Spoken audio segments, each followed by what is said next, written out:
Are you ready? Stand by.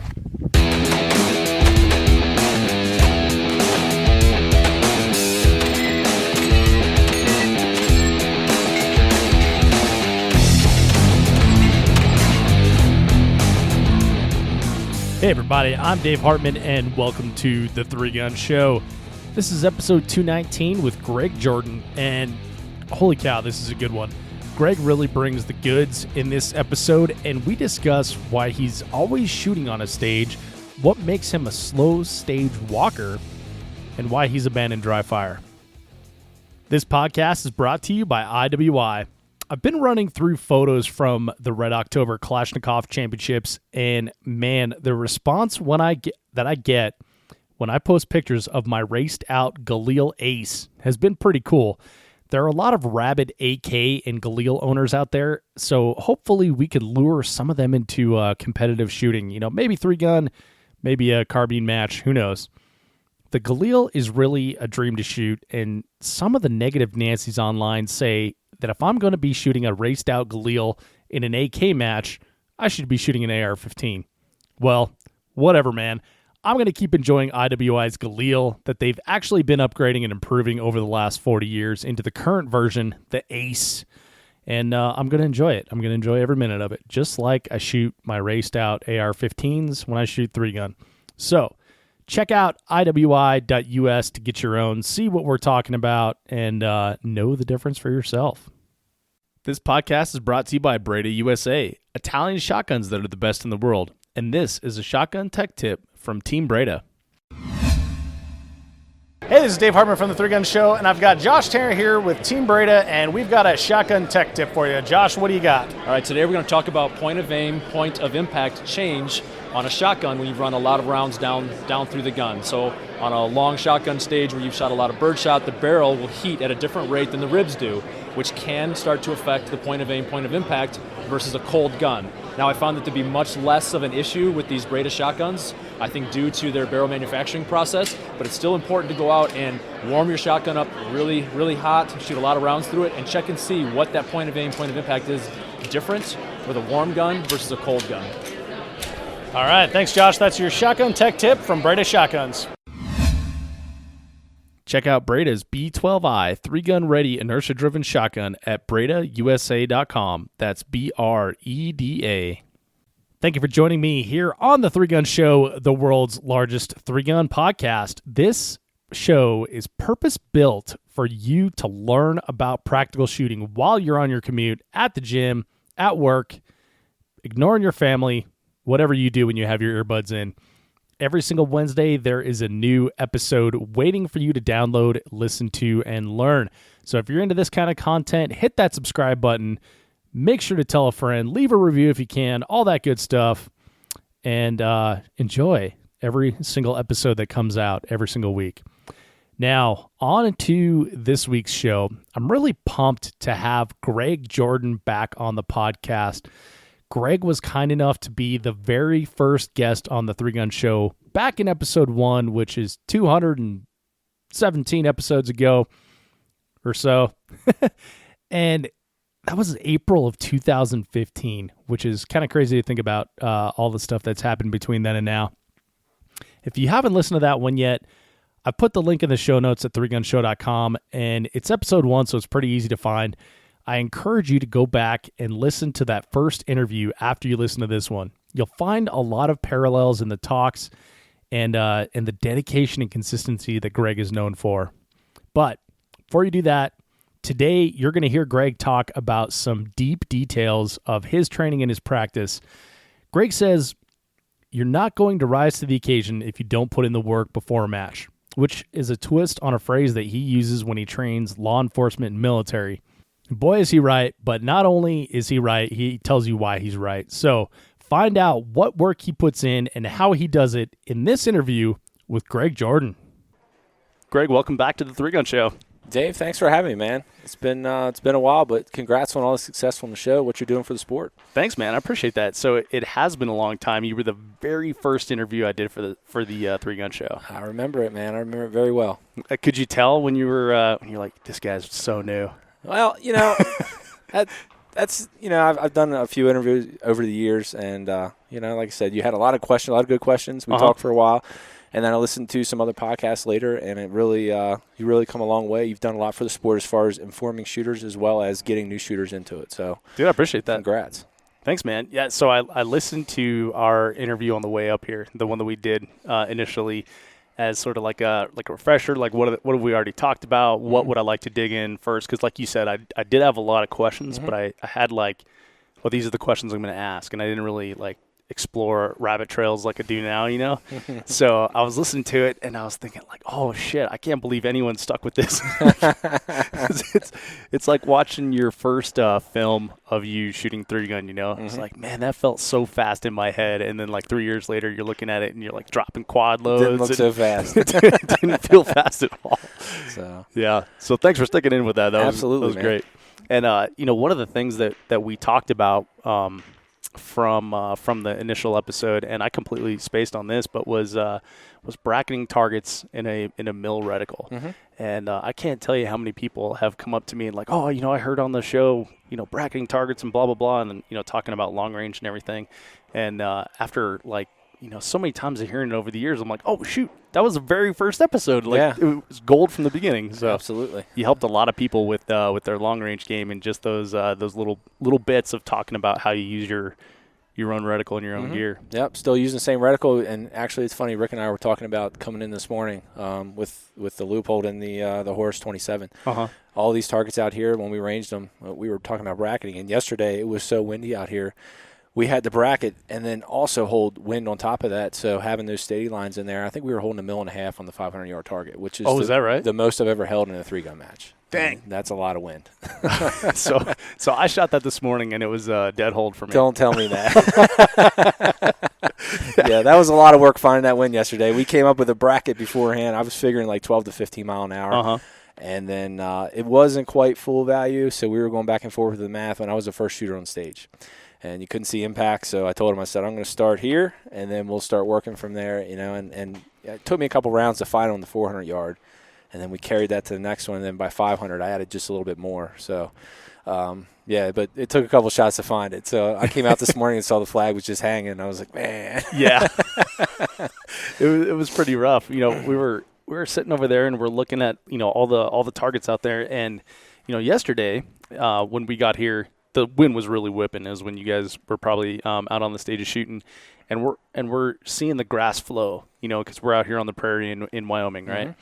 And this morning when I got up there, the grass is just still, not even moving, and I was like, oh my God, this is so great. Let me shoot now. I finally won the lottery over long range stages. Yeah, but that bracketing wind concept that you talk about, really, as far as bracketing mills, that's something I've been using for a long time, and it's basically because of what we were talking about on the podcast. But bracketing wind was something that I was reminded of when I was listening to it on the way up here, and I definitely used that on stage 1 out there, which was another long range stage, not quite as far, but it was 440 or something like that. Yep. And I was asking everyone, where are you holding when they're coming off, and so I'm taking the least hold and the max hold of this somewhere in the middle here, and ended up doing pretty good. So it's kind of amazing how going back and listening to it with fresh ears and having more experience in the game, you're like, oh, there's way more there's way more depth here than I thought there was. That's how 3-gun is. There's a lot of stuff you can be told that you kind of gloss over if you're not at that point in your career. Yeah, because there's so much to learn. I mean, I learn stuff every time I come out to a match. So when you start, like you said, when you start to listen to that stuff later, you hear it again later on in a stage or something like that from somebody, you're like, now you can process it because your skill level is getting, further and further along. Because if you go out there on a stage and you try and think of all the tips and all the advice you've been given over the years, and you try and think of all that at once, you really remember none of it, you know what I mean? But once you start to build that skill set, then you can start to add in the little details, and it really furthers your game. Yeah, and it becomes a part of what you do, and you may not even be able to explain it at some point. It's just this is what I'm doing now. Yep. Right. Yep. It reminds me of the first time I read Practical Shooting Beyond Fundamentals. Most of that stuff went way over my head. Yep. And I was like, oh, that's an interesting book. It was kind of weird at first, and then it got into technical things that I needed to know. But going back and listening to it on a trip last year with fresh ears, it was like, mind blowing. It's like, oh my God, like I had no context to understand this when the first time I listened to it. You see it, you understand it now, you know what I mean? And then you can start to apply it, and then you can start to explain to other people, I'm looking at this target, and he talks about like the 5 different types of targets, the vision and all that stuff. Now you can look at that and be like, well, that's a 50-yard target with a pistol. I need to have like the most defined vision, that type 5 vision, and look at that target, look at the sights and all that, and you can explain that to people better now. But yeah, when you first read it, I did the same thing. When I first picked up USPSA, I said, this is a must read, I have to read it. And I got done, I was like, wow, where do you start? So, but absolutely. Yeah, and I wonder if it's like, for me, a lot of it had to be like a lot of maturity as a person as well, because the concepts in that book are so much higher than I was at 10 years ago when I started shooting.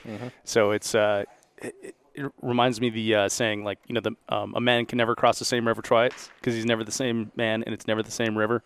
It's always like you're coming at it from different perspectives, and that's what's cool about 3-gun and practical shooting in general. Is there's never a perfect stage. There's always something to learn. There's always something to chase. So absolutely, I can't think of any stage that I've ever come off of. I've come off of stages thinking that that's the best I can run it right now, but I've never come off of one saying that I couldn't improve somewhere. Yeah, it may have been the best performance I could put up at the time, but there's always someone I watch a video later and say, yep, that could have been better. That could have been smoother. That could have been quicker, or I could have changed my plan and done this. So, yeah, it's a constant learning game. So then do you take those videos, those game films, and break them down and incorporate, what you learn from that in your practice? Yeah. Yep. The biggest thing I take from it is the plans. If I can see some other guys run their plans and kind of compare them. And then the other part of that is if I feel or see that I done something or didn't do something, if my shotgun movement needs to be a little bit cleaner, that's what I'll pull out and work in practice. If my pistol wasn't as clean as I need it to be, that's what I'll pull out and focus on until I feel like I'm there in practice and then move on. I don't waste as much time on the things that I'm doing well at that point. I'll brush over them in practice, but I really want to concentrate on what I feel. And a lot of times I've run enough stages over the years that I can feel when I come off a stage, I can be like, yep, the shotgun is where I lost it there. I don't have to look at a video because I know it just didn't feel right. And this match in particular, I haven't been practicing as much lately just because of work. It's been taking a lot of time from me. And I'm running at the pace I should be running, but I'm not hitting all the targets I should be. Yeah. So I know where I need to work on. And I can feel the movement and the speed. I was talking to my buddy Rick after a couple of these stages, and I said, that's the speed I need to move. I'm just not getting the hits I need to get. Right. You know what I mean? So they need to mesh up. And the only way to do it is practice. I mean, that's the only way to find that speed and then make sure the discipline and the sight pictures and all that stuff are all matching up. So when you run a stage and you, like, in your head, you're like, okay, it was the shotgun right there that was holding me back, right? You don't have to look at that third-person view. Do you then go back and check it to see, like, am I correct on that? Yeah, I mean, I can look at it and see, and a lot of times, too, the good thing about Facebook, all right, social media, is everybody puts their runs on there, so you can kind of see and break down, like, okay, so, Dan ran this stage and 5 seconds faster, and you watch his plan. Well, was his plan the same? If it was, okay, we were seeing the same thing on the plan. What did his shotgun look like? Keith, what did Keith's shotgun look like? Where were these guys running? Where did they pick up time on me? And that's a huge thing, and it's an ever chasing battle. I mean, you're never gonna get away from that. You know what I mean? Because there's always guys out there. There's new guys. You look at a stage, you might not even recognize the name. You're like, who's this guy? And then you watch it on, you find it somewhere, and then you watch it. You're like, wow, I didn't even think of that. You know what I mean? So this sport, I mean, some of these stages out here this weekend, there's not as many options as some of the events we've shot in the past, but just seeing the different plans guys are running on a few of these stages, it's interesting to see how when the dust all settles, most of the plans are pretty close as long as they're executed properly. But there's a lot of cool ideas. Yeah, this is a super pistol-heavy match for me. Did you find that as well? Yes. I hope I brought enough pistol. I had to trade some slugs for a pistol earlier. I got really lucky. For some reason, I brought a case of slugs instead of the amount of slugs I need to, and there was a guy that needed slugs. I'm like, hey, you got any extra pistol, man? I hope I have enough pistol. I think I bought 300, but I think I'm going to use most of them. And when we got done looking at stages on Friday, Rick and I were talking. I said, wow, I hope we brought enough pistol, because I said, a lot of this stuff, while you could shoot it with shotgun, it didn't make sense because maybe it added an extra transition, or you had to go out of your way, or there would have been a lot more loading versus just shooting with a pistol. And the big thing about that is most matches where there's an option, the targets are a little bit smaller. Right. So it kind of leans you. You're like, man, you could go both ways. Here, the targets are a little bit bigger, and it almost forces you to go pistol. Yeah, when you're talking like an 8-inch knockdown steel, I mean, that's no question when you can just ditch your shotgun and go to your pistol, and now you've got 23 tries instead of stuffing, a max of 13 in your gun. Yep, and the movements, for me, the movement's the biggest thing. So, an 8-inch target, I feel like I can move with both guns. You put a 4x10 out there, depending on the distance, and now it's like, do I really feel like I can move with pistol? Or that's pretty much still a good target for shotgun, so that may sway your decision. But here, most of the targets are like 8, 10-inch targets, so you can definitely all round square or hex. There's none of the skinny ones like you were talking about. Yep. Yeah, no 4x10s, which is awesome. Yeah, I'm terrible at those. That's everybody's nemesis. Yeah, I know. Like, man, I knocked those over so easy in practice. Yeah. Yep. Absolutely. Yeah. So. When you're talking about moving on stages, and I think this kind of. From the people that I talked to, so I wasn't around for 3-Gun before 3-Gun Nation, but the 3-Gun Nation Pro Series that was done, Tulsa, and I think they did it in Florida for a while. It got to the point where, like, if you stop moving to take a target, like, you're down 5 spots. Yeah. Right? So you had to constantly keep moving. With exception, there were a couple guys that could get away with that. Keith and Shane Coley. Those guys. They were so explosive in their movement, and their shooting, their splits and transitions were so good that they could run to a place and stop and then run to a next place, and they could keep up. I learned pretty quick that I couldn't keep up like that. Yeah. And I had to force my game to move more. And that's really what started me moving, because I would do the same thing. I would compare video. And I wasn't shooting as fast as – and Taryn was another one. Taryn could do it as well. Wasn't shooting as fast as those guys. And I wasn't moving as fast as, Dan and some of the other guys. So it was like, well, what if I do the middle? What if I find a way I can move? And I know my movement's not as explosive as some of these newer guys out here. You look at some of the athletes that are coming out here from different sports. Oh, yeah. They really have explosive movement. For me, it's more about being smooth. It's more about starting the stage and not stopping till the end and being smooth on the transitions and the movement, and kind of blending both. You know what I mean? Maybe my splits and transitions aren't as fast as some of the stand and shoot guys. And maybe my movement's not as fast as some of the movement guys, but if I can blend it in the middle for me. Because when I look at videos sometimes, I'm like, that doesn't look that fast. And a lot of people will tell you that if you watch, like, the one I always tell people is Max Michel. You watch Max shoot a stage, and you get done, you're like, that didn't look that fast. And you look at the time, and you're like, holy cow, because he's so smooth and effortless throughout the stage. He looks super relaxed while he's shooting, too. Yes. Yep. Yeah. And there's really no explosive movement. I mean, it depends on the stage, but for the most part, like a long field course, you just watch him float through the stage. And then, like you said, very relaxed, very effortless, move through, and you get done, you look at the time, you're like, holy cow. You know? So that's kind of where my goal is just to be smooth and flow through a stage. Right. Well, and then contrasting with someone like J.J. Racaza, who definitely looks like he's moving out there. Yep. He's very athletic. He's got that low squat. He stands for everything he does, explosive movements into areas. And, he looks like he's getting after it. Yes, absolutely. Looking at the video. Great athlete, and that style works for him. Not everybody can replicate that because, we're not all that kind of athlete. Right. So I think that's the important thing as a shooter. There are different ways to skin a cat here as far as how we can work this problem. You may not be able to move like JJ, and you may be, you're not be able to post up and shoot like somebody like Keith or Taryn, but you can find that middle ground that works for you, and it can still work. The main thing out of it is once you find what works for you is then executing that time and time again. That consistency then falls into play, not trying to play somebody else's game. Because that's a big thing out here. When you watch somebody shoot a stage, you're like, wow, that guy just posted up there and shot. I should do the same thing. You know what I mean? If that's not your game, you have to stick with it. Good example of that was last night. If you were commentating on the shoot-off we had last night. A lot of different – in such a small stage, a lot of different options. If you saw guys pick up the PCC – and some guys would sprint to the end and shoot. Yeah, other guys post up and shoot. Yeah, other guys would go halfway and start shooting on the move. Yep. And that's just all the game. You're watching guys shoot. You're like, well, was that faster? Well, some guy like Josh Frolick, great athlete. I mean, the guy he sprints down there really aggressive and post up and shoot. That's his game. Yep. He does it very well. And then some other guys, they changed it up, and the times were still – pretty equal. So yeah, and it's a very IPSC style of shooting too, right? And Josh has just come off of shooting the Shotgun World Shoots, and there's not a lot of from all the film that I saw, there's not a lot of shooting on the move in IPSC. It's a lot of move, post, shoot a bunch of stuff, move, post, shoot a bunch of stuff. Yeah, I think some of that has to do with the target arrays they set out. Yeah, I've never very shot technical targets. Yeah, I've never shot the world shoot as far as like the shotgun stuff. But I know that they have a lot of tight nose shoots, a lot of small targets, and with shotgun you can't afford extra shots because it just causes you to load more, right? So, it may be beneficial to stop and shoot and aim more versus sometimes shoot on the move. You have to admit that you're going to miss some targets along the way, but your movement is gaining ground. So if I have to throw an extra shot on there, it's not the end of the world because I'm still gaining ground in the process. Whereas if I post up and shoot, you don't want to have those extra shots because then you're just staying in that position longer. Yeah, exactly. It's taking you more time. Yep. Yeah, it's a tough balance between the moving and the posting when you haven't quite figured it out. You know, like as a shooter on their journey, a lot of times. Some match I'll shoot on the move, no big problem.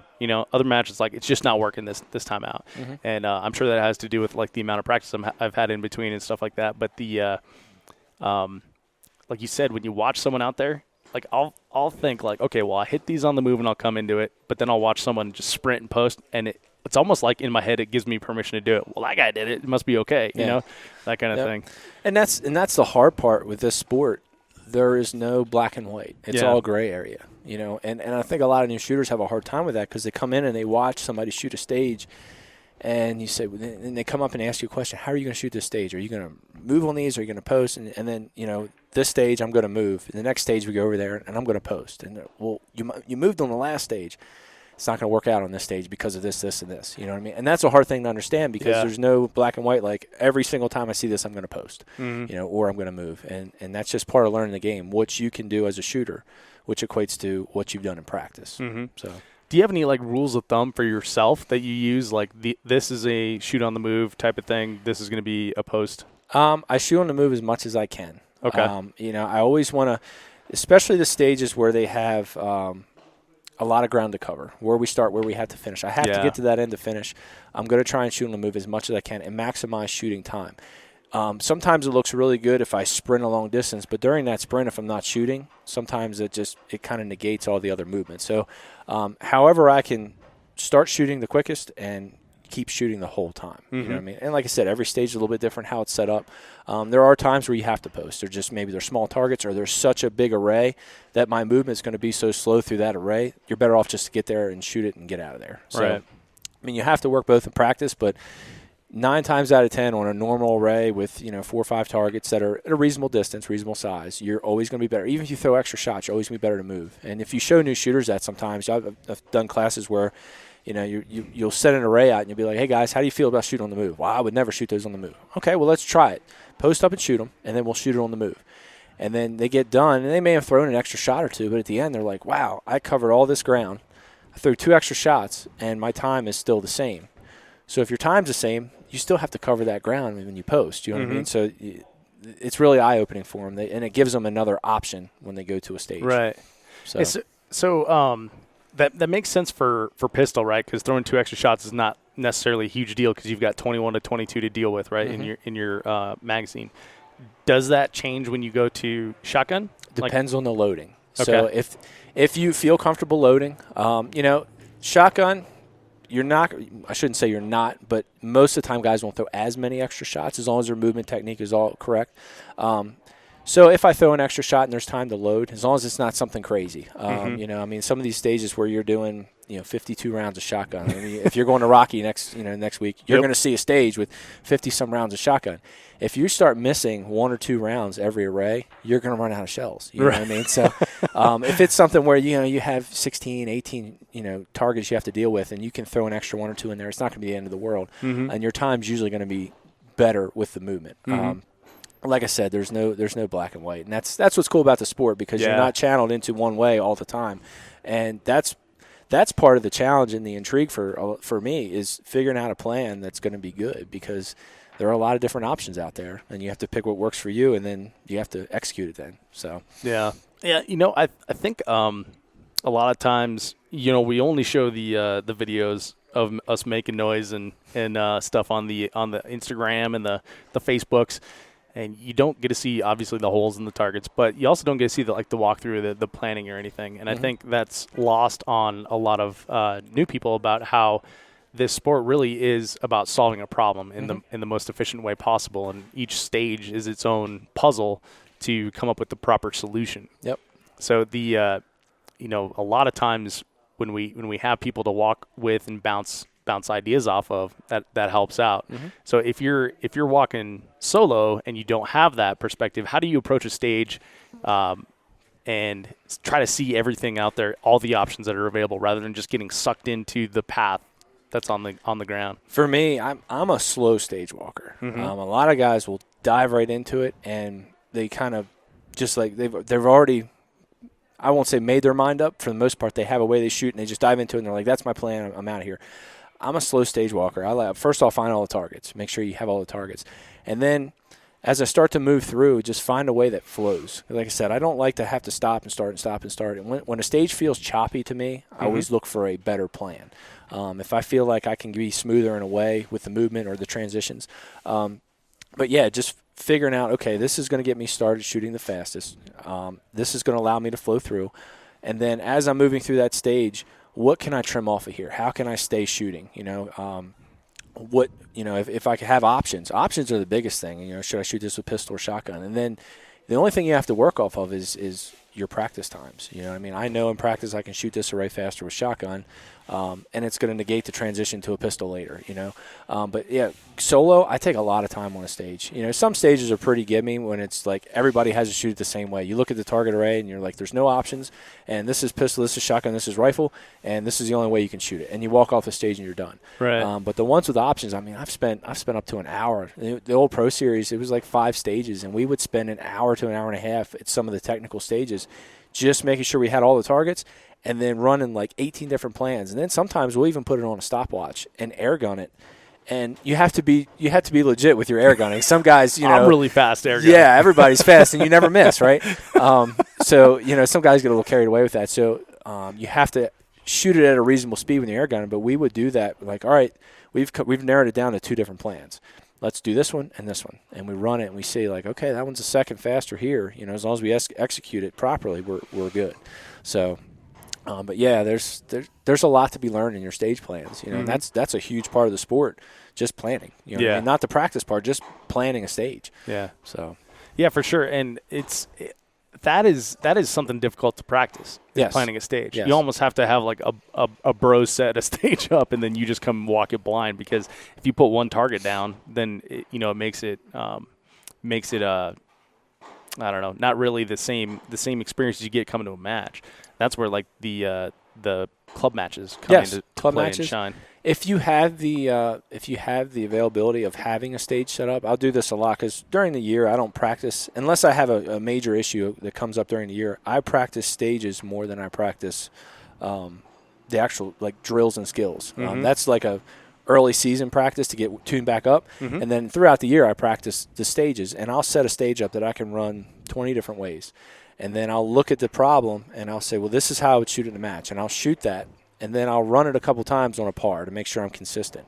And then I'll come back and I'll say, all right, how can I trim the fat off this? What can I do to make this faster? And then I'll start exploring options. Like, okay, well, how about I shoot this all pistol? And then see how the times stack up. But if you can have a stage, you can run multiple different ways. You can do a lot of different things with it. You don't have to have a lot of time changing setup and stuff like that. But that's how you learn a lot with your movement and your gun transitions and all that stuff, is running a stage and then experiment, because there's no consequence there. So if you totally bomb it, it's like, well, that's not even going to be an option now, Yeah. But yeah, and it's also good to see that you're consistent, because a lot of times you can run a short drill in practice, something, a 6-round drill or something like that, and you can stay pretty consistent because there's not much you can mess up. When you start running a 30-round stage and run it 3 or 4 different times, that's where the consistency comes in. Can I stay within a second or two of each run? At that 90% pace. Right. Well, and with a 6-round array, too, you're going to shoot that like 17 times. Yeah. And by that 17th, that's what you're going to go away in your head of your ability, not that first cold run or not the 5th one, Yep.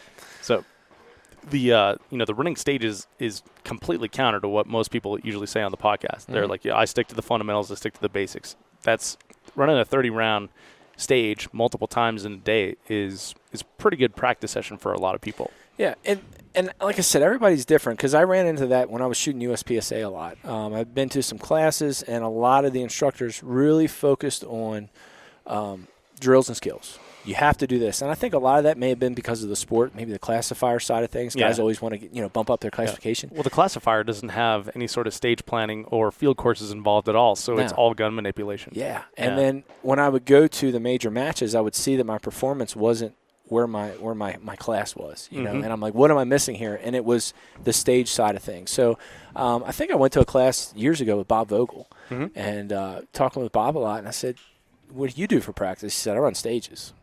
So that's totally different than what everybody else does. And then I started to incorporate that more and more, and that works for me. If I'm running a stage and I see that, my offhand rifle isn't working well, then I stop and go over here and work offhand rifle for a while and come back and put it into the stage. Okay. But for me, it's more about the flow because it never fails, especially like early season, this year's Superstition. I was pretty spun up on my drills and skills when I left. My stage flow was horrible. When I was running a stage, and I could just feel like this is not going how it should be. It's not smooth. It feels choppy. And the plans were good. It was just I wasn't executing them properly because I hadn't run enough stages early in the season. I got my guns out, blew the dust off, and I started working. And I worked the drills and skills, and I was pretty spun up on that.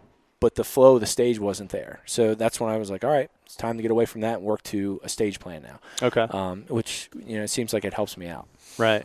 So the drills and skills portion of it, are you talking live fire? Are you talking dry fire? Live fire mostly. Okay. I'll be honest, Dave, I don't have enough time anymore to do the dry fire. I wish I could. Earlier on, I did a lot of dry fire in between. And I won't say I'd never dry fire anymore. If the weather's bad or something like that, I will get the guns out and just manipulate them a little bit. But for the most part, it's live fire. I mean, I just don't have the time dedicated anymore between all the different things going on to get focused dry fire time and then live fire. So, and most of the things I feel like I have to work anymore are more of like recoil control and stuff like that I can't work in dry fire anyway. So, but it's hard to watch your sights lift in dry fire. Yeah. I mean, you can get really good eye speed and some other really good things going on with dry fire. But like I said, the recoil control and managing that, and then also like the long range side of the game, getting the holds. It's really hard to shoot targets in dry fire. And there's creative ways you can try and do it, but it never gives you that real feel. So the I guess then it sounds like you created like a good foundation with dry fire, and then have built on that with live fire. Yes. Do you ever revisit dry fire of like there's something I'm not getting here and I don't necessarily need or want to throw rounds down range, or is it seriously just weather dependent? For the most part, if I am going to dry fire any type of program, it's in the early season. It's just because I haven't touched guns in a while. For me, I have to take a break. I mean, it's just you're running these things all year long, and then I put them away for a while, and it kind of gives you that motivation to come back out. So the dry fire is more so in the off or getting closer to the season, the off season. And a lot of that is just getting yourself accustomed back to, all right, here's my draw, and seeing your sights because, I mean, your eyes get slower over the offseason because you're not transitioning between targets and picking up sights, the focus and all that. So, I mean, you can get your eyes back up to speed. But what you said with the foundation, I think that's a big part that people miss. I like to practice stages a lot. For a new 3-gun shooter to come out and just practice stages, they would be doing themselves a disservice because they haven't built that foundation yet. The only way to build it is through drills and skills. So if you come out there and you run and you're consistent with drills and skills and you can do all those things, then you're applying into a stage. Because if you don't have that foundation, I don't think you're going to be able to come out and perform on a stage as well as you could. Right. And I think it's what guys miss. They always want that shortcut to here. Yeah. And there isn't. If you talk to anybody out here, it's years and years of shooting. Whether it's USPSA to 3-gun or wherever the case is, a lot of drills and skills get them to the point where they can come out and run a stage. Yeah. As best as they can. We like that fast solution. Like I can forget to order ammo and have it before I leave for a match if I do it on a Monday. Yeah. I mean, that's like the world we live in, and we love to have that shortcut, the instant gratification. You can text your your happy birthdays to your friends and stuff like that. You don't even need to call them and invest the time. So everybody loves that shortcut, and that's a good point that you mentioned there. Is like it does take fundamentals, And I think as super enthusiastic 3-gunners, we're always trying to tell people like, hey, look, just bring your gear out and come, And some club matches I'll see people that can't even send the bolt forward. Yeah. And it's because they haven't practiced. They're not dumb or anything, and so I'm not putting them down. It's they're just ignorant of the process. Yeah. And so I think there are certain fundamentals of practical shooting in general once you get beyond like weapons manipulations, how my AR-15 works and how my pistol works, where the safety is and stuff like that.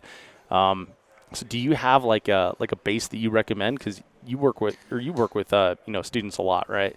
Do you have like a base that you recommend for dry fire fundamentals or maybe even some basic drills? I mean, for the three different guns, so one huge thing you can work in dry fire are the transitions. If you can set it up to where I can transition from pistol, shotgun, to rifle, and getting a reasonable time. I mean, the time I always strive for, and again, target dependent, stage dependent, was a 2-second transition between all guns.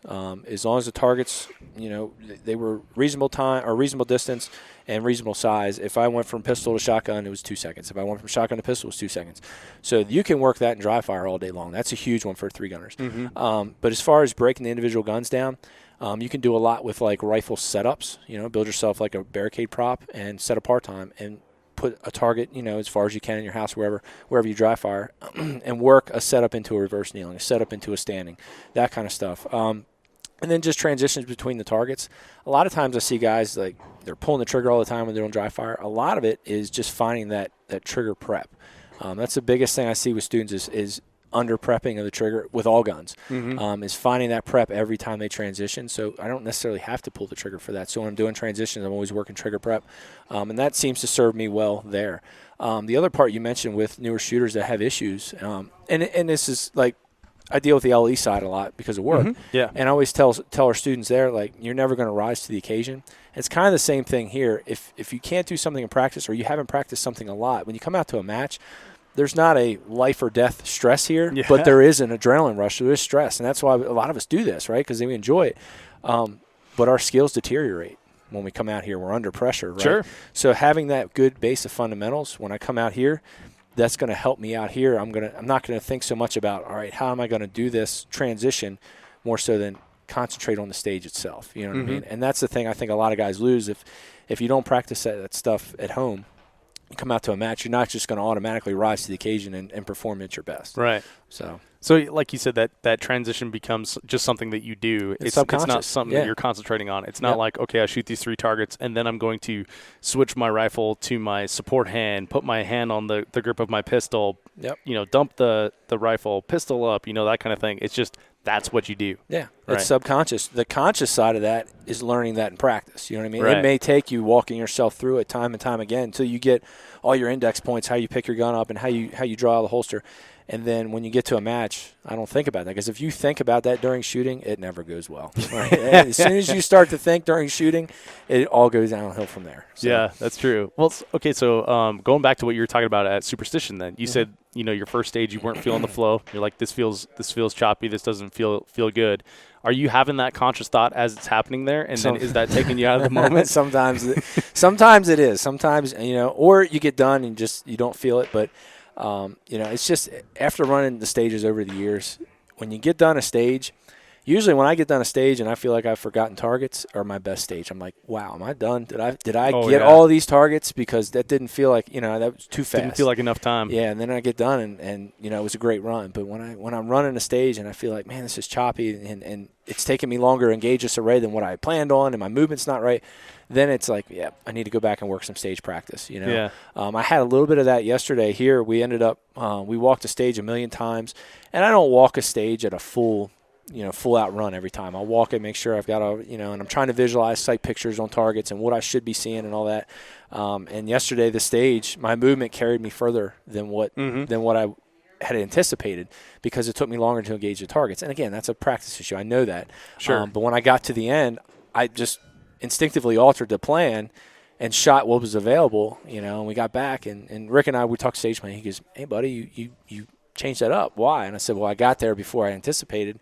That target was there. I came in on it and I shot that instead, So I changed the plan up towards the end. That wasn't the goal, but again, the movement, it just wasn't. The movement and the shooting weren't adding up. Right. The speed was correct. The shooting wasn't. So, but that's something I have to work on. Yeah. So, do you ever have the feeling when you're shooting of like, this is going really awesome. And then it goes horrible right after that. Yep. And that is the hard part about being focused is as soon as you think things are going well, you have that conscious thought like, hey, this is going great. And all of a sudden it goes downhill. And the reason is because you're thinking. If you were working in the moment, that's subconscious, and you're just doing what you're supposed to, the fundamentals. You know, if you're seeing a sight picture, you're transitioning or whatever the case is, that's how you run a consistent stage. You know, you keep all that conscious thought out of there and you just do what you've trained to do. Right. You'll be golden every time. Right. But that's not easy to do. No, it's not.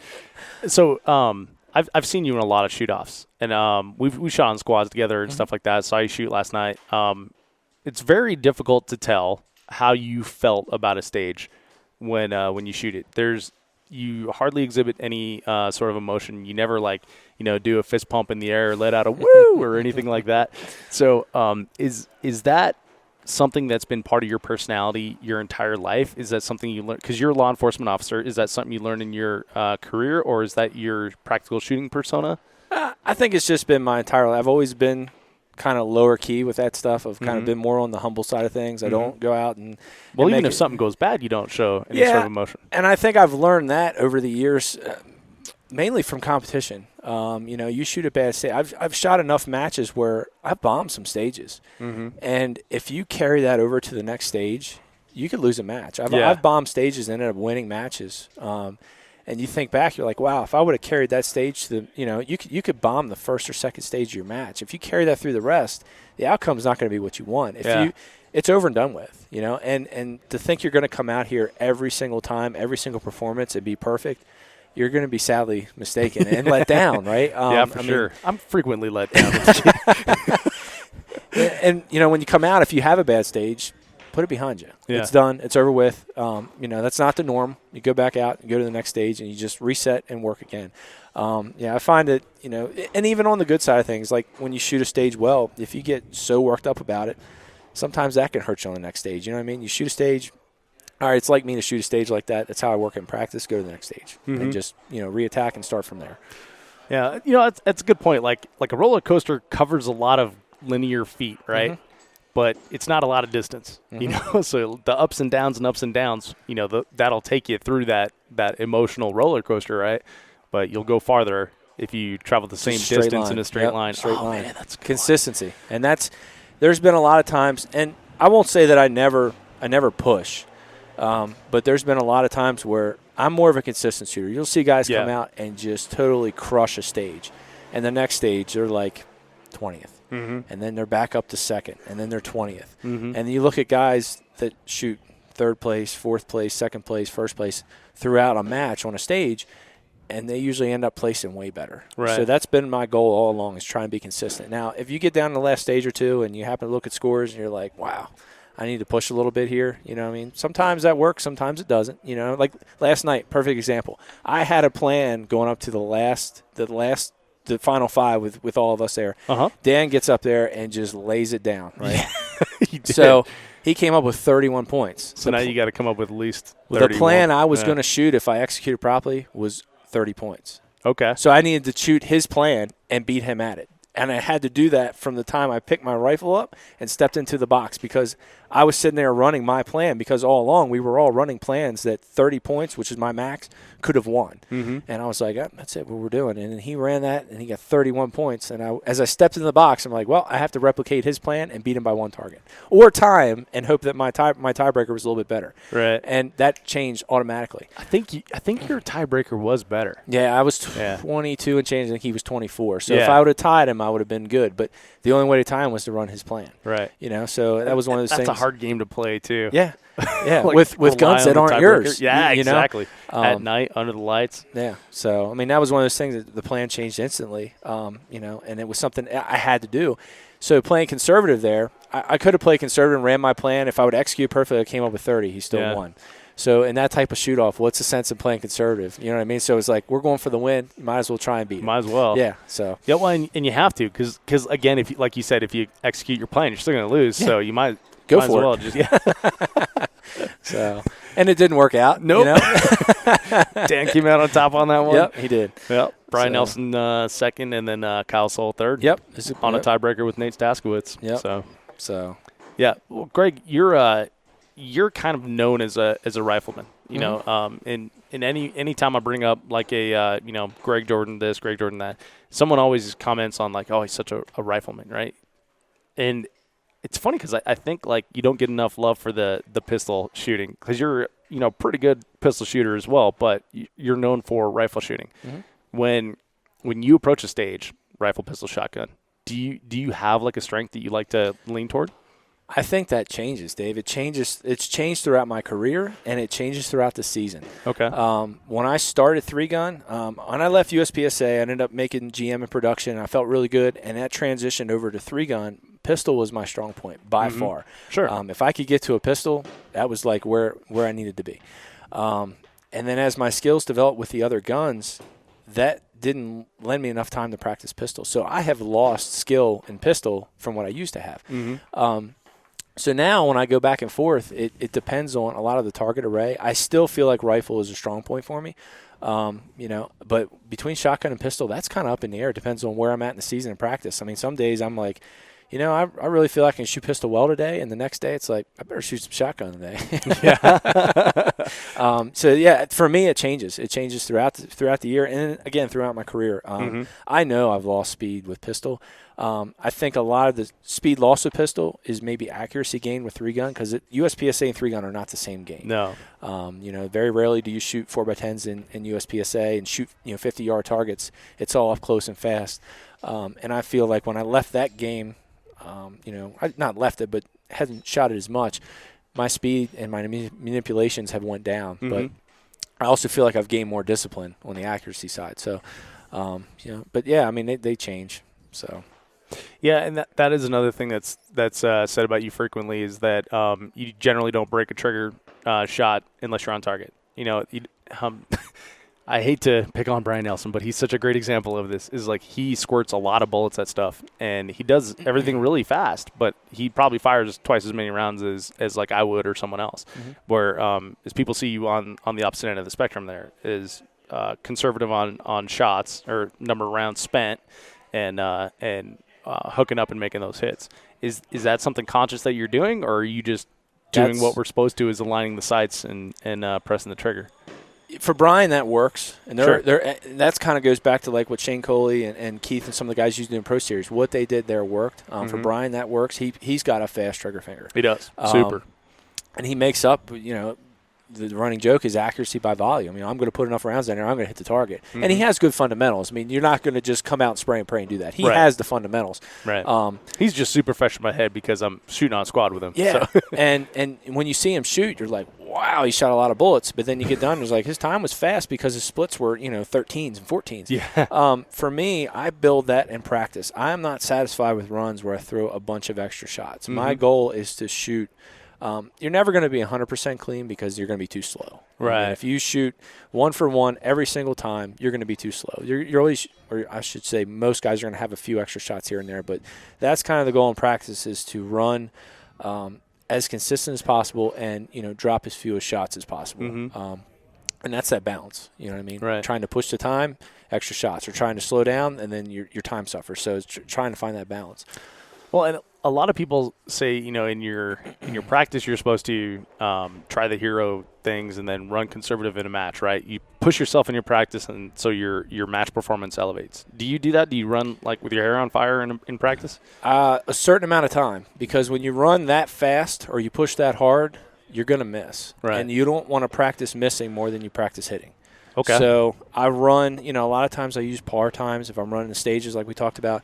If I set a par for 20 seconds for a stage, I run 20, run 19.5, run 21, so I'm pretty consistent. And then it's like, all right, it's a lightning round. It's time to push. Par time is going to be 18 now. And you run. And if you hook up, that allows your eyes and everything to focus on that faster speed. And that's the only way you truly get faster.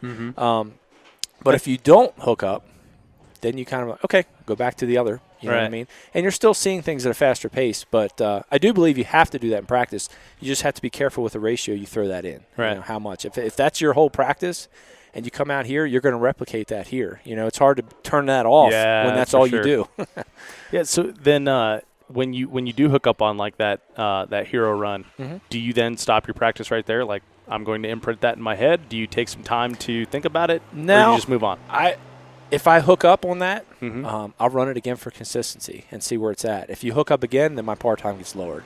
Okay. All right. So I'm not, because that's 100%. It's unrealistic to think you're going to come out here and run 100% over 10 stages or 8 stages and hook up every single time versus coming out here 90% and running that through. And like I said, that's what works for me.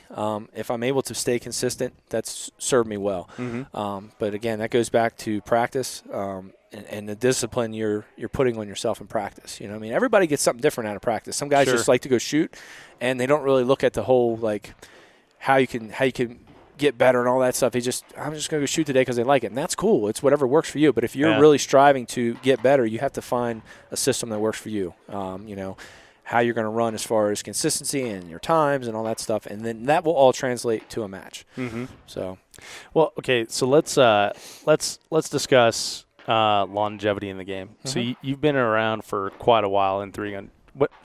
When was your first 3-gun match for reference point? 3-gun, I started in 2009. Okay. I went to Fort Benning in 2009. All right, and then you shot USPSA for a couple of years before that? Yep, 2007 I started in USPSA. Okay. And then I did a mix for about 2 years, and then I decided I couldn't do both and be as good as I wanted to be in both. So then that's when I kind of, set USPSA aside, and then we focused more on 3-gun. Okay. So, in that time, you've grown as a person like we were talking about. Your career has changed. Life situations change. I'm not sure. You have one daughter, right? And a son. Yep. Oh, you have a son too. Yep. Okay, so older son. You've got 2 children that you're trying to deal with, be a good father for. When do you fit in like practice, and has that changed over the years as far as priorities go? It's funny you say that, Dave, because a couple years ago, the way my work and my family situation worked out, my hours I was working, I could practice uninterrupted. I worked some later night hours and stuff like that. So once everybody was off to school, it was 5-6 days a week, uninterrupted. Didn't have to worry about stuff. It didn't affect the family life. It didn't affect work, and it was great. Since then, within the last year and a half, 2 years, work has changed. I have more responsibilities. I'm working different hours, and I see that the family time now is the same time that practice should be. So that becomes the balancing act. And I will say that the family life and some other things are winning out right now. I haven't practiced as much over the last 2 years as I had in the past. And I can see the difference in match performance. Usually now, especially this year, it seems like by about the third stage is when I start to get warmed up. And it's a balancing act I think everybody has to go with. My job, everybody thinks, well, this guy's a cop, or, a lot of people I run into, like, well, you shoot, that's your job as a shooter. I don't. And honestly, at work, I shoot very little because I'm usually doing a lot of teaching or setting up training or stuff like that. So, my shooting has definitely curtailed off over the last 2 years as compared to what it was back a couple years ago. Yeah. I associate with way more police officers than I ever have in my entire life now. And every single one I talk to complains about how much they shoot at work, how little, I guess.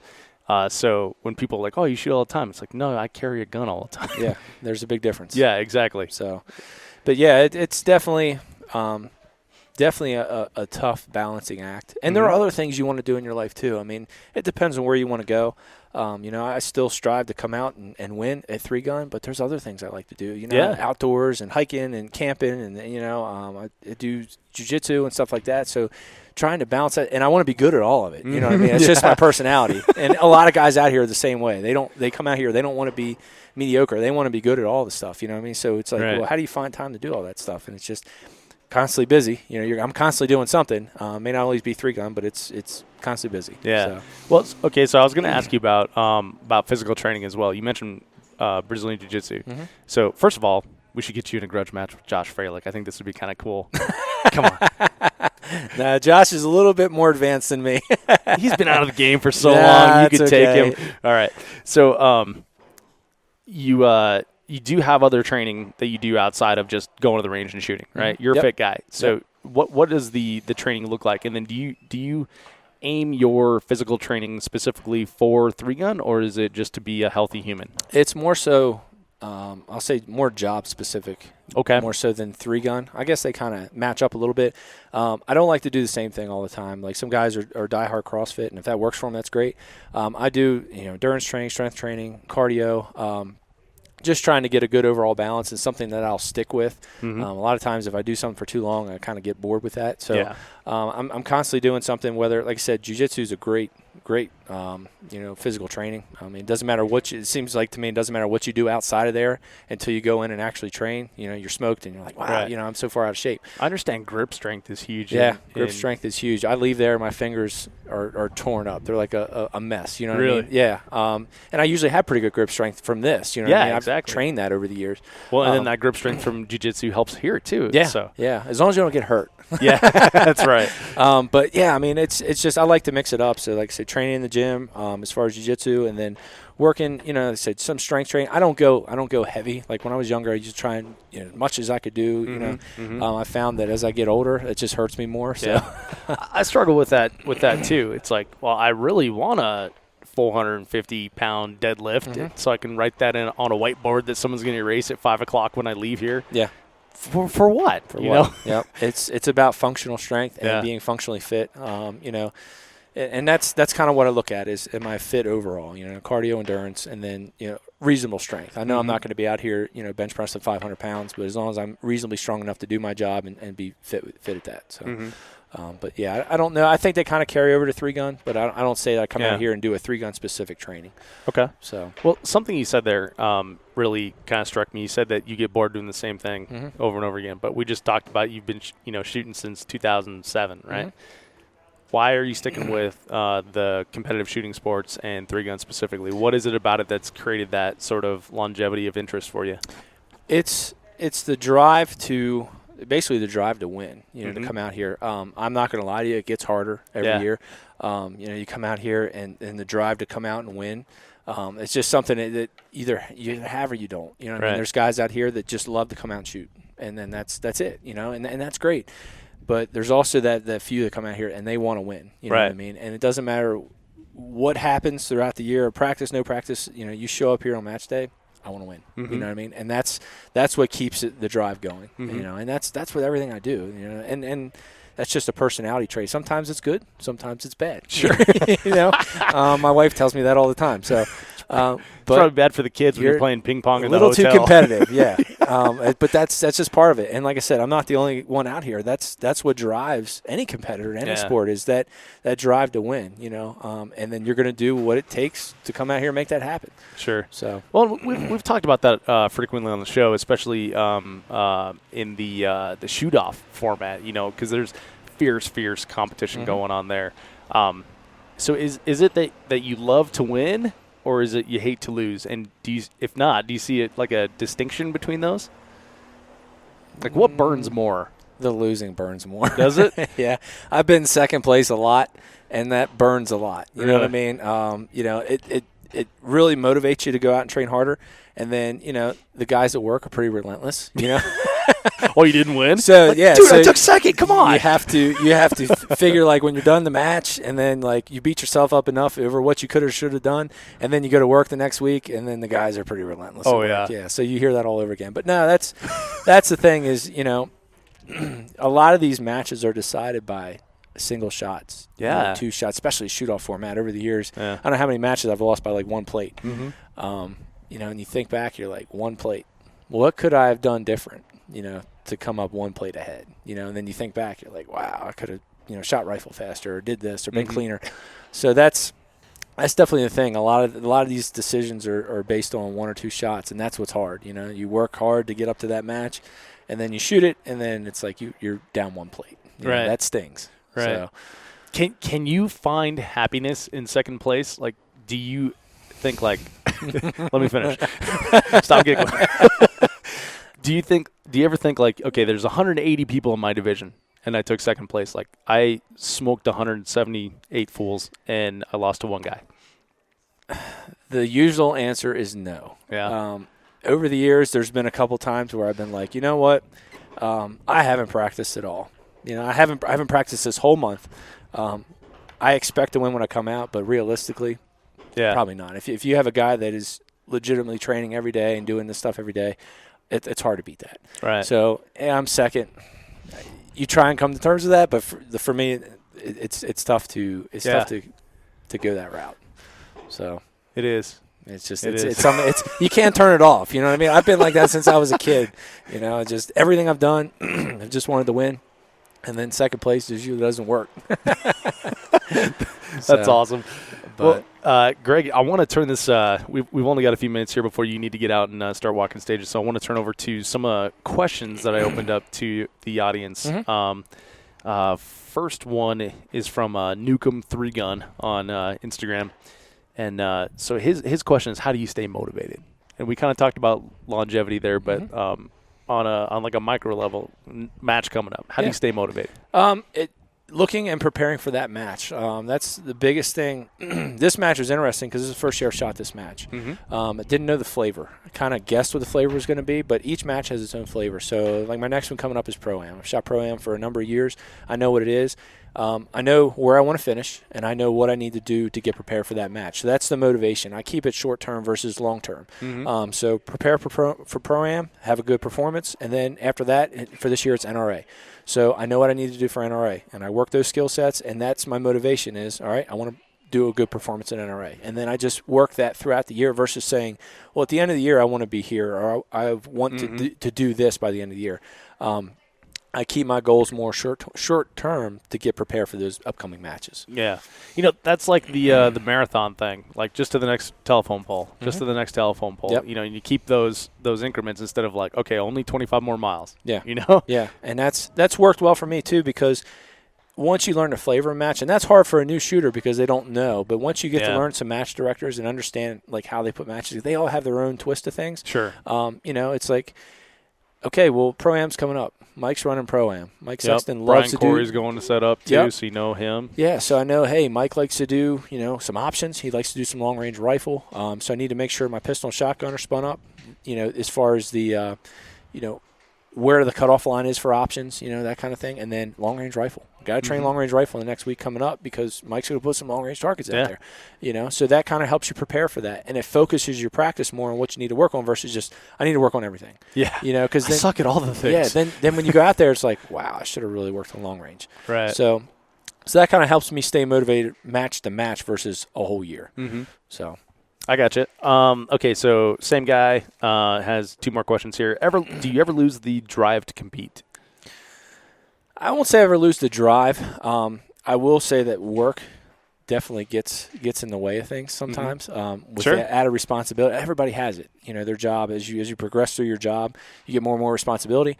It definitely takes away from some of the drive to go out there and do it. It's something. I mean, you have to dig down deep sometimes. If practice isn't always something that you want to do. Yeah. But it's something that you know you have to do when you go out there. So, I mean, there are times where it's like, man, I really don't want to go out and practice today, but the match is in a week. Yeah. And I have to get out there and practice. So, it's definitely hard to maintain that. You know, when I first started the sport, there was way less on the, you know, the work side and stuff like that practice was it. You know, I mean, that's what I did all the time. And now I think that's helped a lot with building a foundation. But now it's something that, you know, I have to drag myself out there sometimes to do it. So, but it's worth it in the end. So do you ever have like a practice session where you're like, I just do not want to be out here pulling the trigger? Mm-hmm. There are times of that. There are times where, you know, I've had to get up for work at 2 in the morning, and I've been out all day at 6 o'clock in the afternoon, and I know I need to practice. And, you know, I'll go out sometimes to practice. Sometimes I won't. If I'm totally smoked, totally tired, sometimes you do more damage than actually good because a lot of this is a mental game. You know what I mean? And shooting, especially once you develop a good foundation, it's a mental game. And if you're smoked and you're tired and you know, you've been stressed all day, to expect yourself to come out and perform, you know, it's not realistic. And then when you come out and you don't perform well, the last thing you want to do is burn that in your brain. Like, wow, I suck today at pistol, you know, and you leave the range. You know, that's not your true performance level because very rarely do you go out and shoot a match on 3 hours of sleep and work in 14 hours. You know what I mean?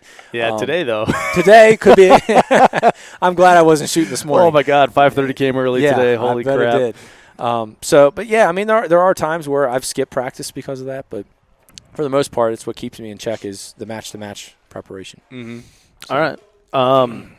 So last one is a pretty quick one from Newcomb 3 Gun. How many rounds do you go through each year? Well, this year is definitely down as opposed to the last couple of years, but my average is about anywhere from 15 to 20,000 pistol a year, and that's focus rounds, it's not just blazing, and then usually about 10,000 shotgun and about 15,000 rifle. Okay, that's kind of an average for me over the last couple of years. Like I said, this year is going to be down a little bit just because I haven't been able to get out as much, but and again, that's focus. So a lot of guys look at rounds as like I'd go out and pull the trigger that much. Those are focused rounds. I'm never going to go out there and just blast to say, well, I got my round count in for the day. Yeah. If I don't get the round count in for the day, that's fine. I'll do it another day. But definitely making sure that each one of those rounds counts. Do you only shoot your 3-gun gear, or do you ever take like a Browning Buckmark out there? And yeah, I mean, there's times when I take my kids out. We'll go. I think that. Do you consider that training and practice as well? No, that's just for fun, man. Oh, is it? It's just something different for fun. There are times I'll take like an open gun out there. Now, I will do that sometimes, especially early in the year. I've found for me, I shoot a lot of tac ops, so I don't have a dot on a gun. Right. But I find that by throwing a dot on a gun, my footwork seems to get a little better throughout the stages because it doesn't allow me – I don't have to focus so much on the sights and all that. It's one focal point, and my footwork gets a little smoother because the engagement's a little bit faster. So there are times where I'll do that, but for the most part, if I go out to plink around, we'll go shoot trap or do something like that. It's just for fun. Right. So, but yeah, I mean, throughout the year, probably 90% of the time is focused on 3-gun. I do shoot some precision matches. We shot Palmetto State this year. Right. So I was going to do some long gun stuff. I enjoy doing that, or long range stuff. I enjoy doing that. But yeah, for the most part, I just stick with this. Okay. So. Well, take a look at your watch right there, and let me know if we have a couple more questions we can do here. Yeah, we have a little bit more. Okay. Time. For folks listening, this is the morning session. Greg's going to be shooting afternoon here, so we're fitting this one in. All right, so training time versus reps. So this is an interesting one. Our buddy Jeremy Gresham gave me this one, and he and I have discussed it several times before in the context of practice and getting proper reps. Whereas, and let me give you a little bit of background, but some guys will, get into a position, fling 5 rounds, hit the target, and say, all right, good practice session, right? Whereas Jeremy has told me that you don't do that. It's perfect rep every time. Yeah, I strive for that, and I strive a lot of time for the timer. The timer never lies. When you set a part time, it's going to be the same part time every time. I learned this back from shooting shoot-offs. I had a lot of buddies that would come out, especially when I started getting ready for 3-Gun Nation. They would be like, hey, man, I'll come down and practice with you. I'll shoot off against you. And that was great because you could hear the noise on the other side. Yeah, but what I always tuned to that. What I always found was they feel pressure shooting against me, even in practice. Everybody wants to win, right? So they want I beat Greg in practice, So they feel like they're going to come out and they have that. So maybe their performance isn't up to par. And if I win there, is it because they didn't shoot as well or I shot better? But when I go out there and I do a shoot-off stage and I set it up and I say, all right, part time for this is 19. It's 19 every single time, which means I need to perform the same every single time. Not because the other guy had a few misses and I was able to squeak it out. I beat the timer every time. And that for me, that has developed more consistency than not. So I do strive for that, beating that timer, beating that par of the perfect reps. I found that as far as managing time versus reps, I look at anywhere from a 2 to 3 hour practice. Okay. If I find I go more than that, I start to struggle with staying in it mentally. Because you get tired. You know what I mean? When you're trying to perform at your best for 2 or 3 hours straight. And my practices, I don't spend a lot of time fooling around. I mean, I think Jeremy will tell you, we've been out a couple times, and it's like, all right, we're going to shoot this, and we go over here, and we run over there, and we top mags off, and we shoot this, and we set this up, and we shoot this. I don't sit around, I don't think about things. I just keep working time. So in 2 or 3 hours, I can get a lot done, but you're also mentally drained at that point. Right. So to say you're going to been narrowly focused for 2 hours. Yeah, and a lot of times I practice by myself, so it's just me. If I get 3 or 4 dude, Rick and Jeremy and guys that come out and we practice, the session can go longer because I'm not shooting that whole time because those guys are going too. But yeah, that 2 to 3 hour window seemed to work best for me. So. Do you try to beat them in practice? Do you have to win practice? Absolutely. Absolutely. Okay, so I really like this next question. Over the last bunch of episodes, I've been asking people, where do you see the sport of 3-gun headed? The way, so Jeremy gave me a, add on to that. You've seen the sport grow. We saw 3-Gun Nation come in. We saw now we're on the sports on television. It's kind of like the taste that I got I don't know, what brought it to my attention as well, and several other people that are contemporaries of me when we started. It's no longer on television. A Three Gun Nation, the series is not nearly as big as it was in the last couple of years. So where do you see Three Gun as a whole going? That's a tough question, Dave. I think a lot of it, and we've seen this over the years, since I've been in it, it's a politically based sport. Yeah. The sponsors, they go up and down based on the climate. If they're selling guns, it seems like our sport really thrives, and if they're not, the sport goes down, and that's understandable because the marketing budgets get cut out at the beginning of the year, and it's based on what the sales are doing. We as shooters can help that. It's very tough though to sell guns to people that already have guns. There's a lot of competitors here, so that's where it's important to bring, like your shows, to bring the new people out to get them introduced to the sport. It's tough to tell right now, and that's one of the things that's been hard over the last probably the last 3 or 4 years. A lot of guys are like, "Hey man, I don't see you at matches. Are you not shooting this year? What's going on?" It's like, well, I've been shooting, but there are so many matches now, and I think that drains the sponsors at a point, because if you could shoot a major match every weekend, that's a lot. That's a lot of drain on our sponsors, and it also spreads the shooters out as well. There's a lot of different things going on now. Back when I started, there was probably about 8 major matches a year, and everybody showed up at those major matches. So as far as where the sport's going now, I think a lot of that's going to depend on the support we can get. I think it's great that we have so many major matches, but I think it also spreads us thin. So we may see it at a point where we have to consolidate a little bit. We have to say, well, while it's great to have these, let's consolidate and see if we can get some more shooters together, fill these bigger matches up, and get us back to where kind of our roots where we started. I've been shooting more of the outlaw stuff. I enjoy that. So I think I don't know. I think it's just going to depend on how the political climate goes, I think, for the next couple of years, and then to see what the sponsors can do. We have a lot of great sponsors in this sport. We're especially looking around at this match. I mean, we're sitting next to a giant Magpul tent over there. It's crazy. I don't know how they do what they do over the course of a year. I mean, there's not too many sponsors that, matches pop up all the time. That's what's crazy. It's like, hey, next month I want to run a major match, and they call sponsors up, and they come through every time. So, I don't know how much longer that can continue. So, I think at a point we're going to have to come back and consolidate and maybe do 8 to 10 majors and just have guys. The club matches are always going to be there. That's always going to be there for guys. But 8 to 10 majors where we all come together. And that's cool in the competitive point, too, because this match is great. All the top guys are here. When you go to a match and you don't recognize any of the names, it's not that there aren't good shooters there, but you're like, man, well, where's everybody at? Well, they're off shooting 3 other majors that are happening that weekend. You know what I mean? So it's hard to measure up like where you're at, or how your performance is at that time. So and if you want to figure out where you're at, like this match right here today is the way to do it. I mean, it wasn't like this last year for sure. There was a lot of great shooters last year, but it was not anywhere near the volume of talent that there is this year. It's absolutely incredible. I have not seen another match with this that is this stacked. No, this year. and I think that's because of the way the sport has grown as far as the matches each year. Because this was like regular course of action when it was Three Gun Nation back in the day. I mean, it was every time we showed up, everybody was there, and that's what you expected. You know what I mean? It was like, well, there's a squad of 15 dudes there that every one of them can win the match. You know what I mean? At any point in time. I mean, that's a great point. Like the first Three Gun Nation match I went to was just to watch because it was the Nationals of 2015 when I first started the podcast, and I didn't know that you could just go shoot Nationals. I thought you had to shoot like a regional or get a slot in or something like that. But yeah, I remember going there and thinking like, holy crap! Like this is stacked. Like there are a ton of amazing shooters there. Yeah. Yep. And new guys coming up all the time too. All the time. Yeah, that's always what's crazy, man. When you see somebody, you're like, wow, I did really good on the stage. And you look at practice score, the day after, and you're like, who is that dude? He just put 5 seconds on me. You know what I mean? And that's great. That means there's new guys coming up there. They're working hard. They're putting their time in, and that's how names change in a sport. Yeah, for sure. One of the weirdest feelings, and I've only been doing the show for 3 years. I talk about like I've been doing it forever, but we've got 205 episodes or something like that. So there's a ton of content in between there, and it's like weekly. So that's been 3 years.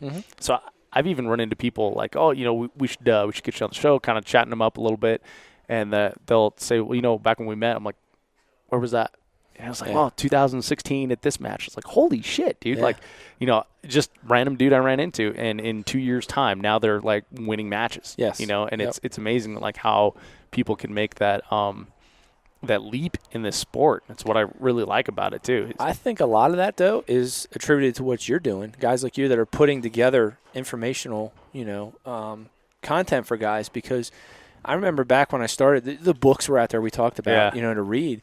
But unless you went to a specific training class or you really had a guy that was like kind of mentoring you along the way, there wasn't the information out there. Now, for a new guy coming in, they can sit here and listen to your 205 shows, and they can get a little bit from, from me, a little bit from Keith. They can get a little bit from guys along the way and be like, put all that stuff together.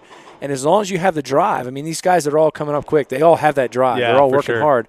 As long as you can put that together and have the drive, they're making it happen. Yeah. So, well, thanks for that compliment. I really appreciate it. And that's why I started the show, is like I wanted that content, and I wanted to know all the secrets, and there was nowhere out there to find them, So, well, Greg, we should let you get going so you can go walk stages and shoot. Absolutely.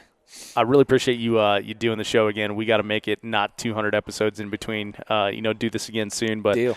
Want to give you opportunity here to give one final thought or one piece of advice for the audience before we leave you. Yeah, I would say go out there, shoot your game, and put your time in practice. Those are the biggest things I tell new shooters.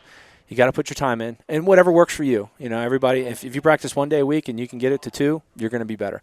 3 to 4. Put your time in practice and shoot your game. It's so easy to come out here in a match and get twisted up by somebody else or hear somebody else talk. Shoot your game. Put your time in practice. It will definitely serve you well, and that's how you're going to progress. I love it.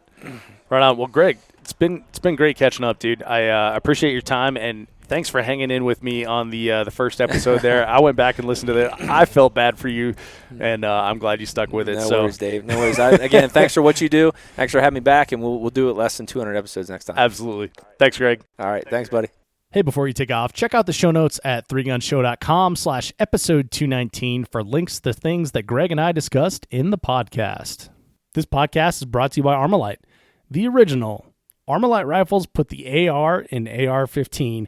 The rifles themselves come with 1-in-8 twist barrels, match barrels, 18-inch or 13.5-inch with a 15-inch or 12.5-inch handguard, Timney trigger, Luth AR stock, adjustable gas system, tunable comp, a patented tunable comp.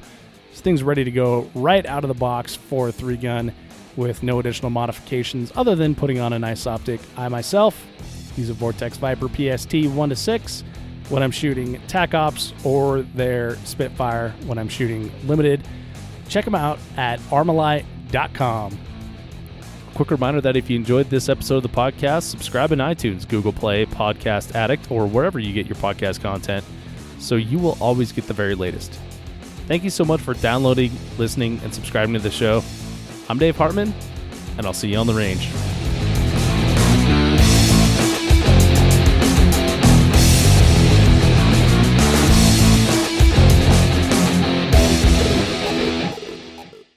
If you are finished, unload, show clear.